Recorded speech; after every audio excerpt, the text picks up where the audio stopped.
This week I had a student that was asking for a three-quarter front perspective on a tilted plane, and it was his first time. So I decided to go and start from a demo, from the real basics of this perspective, so that he could really understand the step by step and get this in his blood, in his brain, so that every time he's gonna make that type of perspective, he will know exactly how he has to start and what is very important to consider so that he can reduce the risk of making mistakes.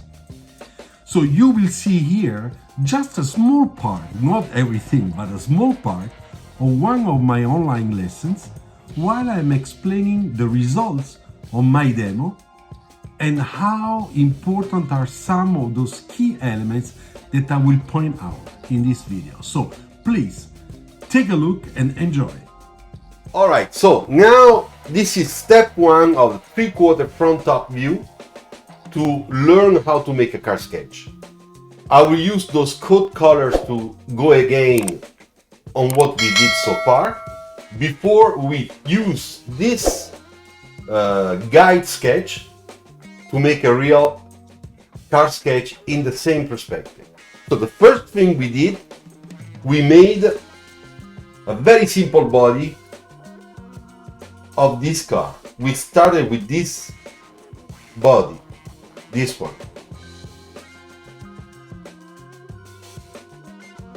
There you go. And as I explained at the beginning,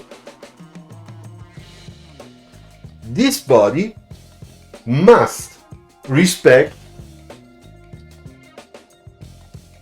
perspective. So we have a left vanishing point and the right vanishing point very far somewhere. Okay? When I take my perspective lines, we can see that all those lines converge to the left vanishing point from this side, and from this side they converge to the right vanishing point.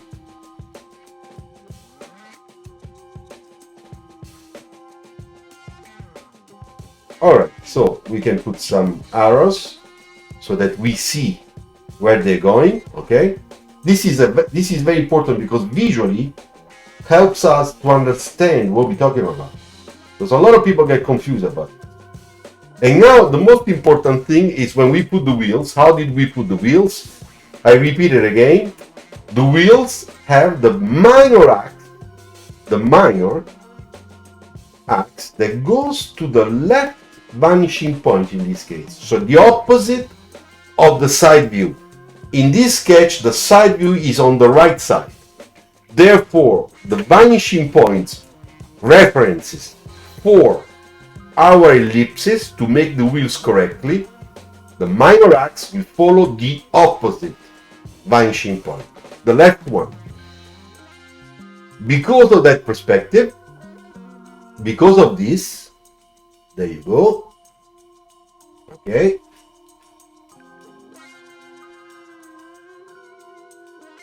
We have this ellipse that is a little bit more in this position, and when we go in the back, because of the vanishing point that is a little bit more converging, it's going a little bit up, so it's rotating a little bit. That's very important when we do this perspective, to make sure that this front ellipse it's a little bit more like sleeping and the other one is kind of waking up, let's say that way, to understand better. Then we put in the center line. Here we have our little sketch. The center line is this one. And we transfer the center line first on the body of the car to know exactly where it is. And I also explain that the center line in a perspective drawing, it's never in the real center. It cannot be because it's perspective. In general, it's pushed a little bit more on the other side, and it depends on the zeta section, the plane section. In this case, it's flat, So it's very simple, very easy to put it. But if it was very round, probably it would be even more on the left. And we will see this later. Now, starting from those points of the center line, we put the top, the cabin, which is this one, like in the sketch. So we have the fundamentals to construct a cabin, a top cabin. And as I explained, when we look at a real car, my little 600, you can see that those A pillars on top, they converge toward the center line. So it's narrow here, and it's wider down at the base of the windshield. That's normal geometry. A lot of people make the mistake to put everything parallel. And in that case, it doesn't work because they are making more like a shoebox than a real car.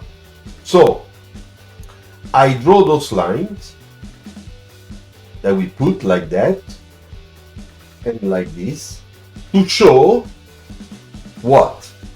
That in this area, those two lines are converging and getting close to our center line. And they, of course, are very wide at the base of the windshield. Alright, so now that we did that, the last thing we did, we drew the side section, or section in X, that's how it's called in technical drawing, around, because the top is a little bit spherical. And then when we get on the side glass, this is the glass area, we said this is a cylinder, a tight cylinder, but it's a cylinder. Okay? In this case, the body is flat, so we go flat. But remember, every side glass on every car is a cylinder. Alright? Okay, so now what we're gonna do, we're gonna use this guide and we will make a real car sketch.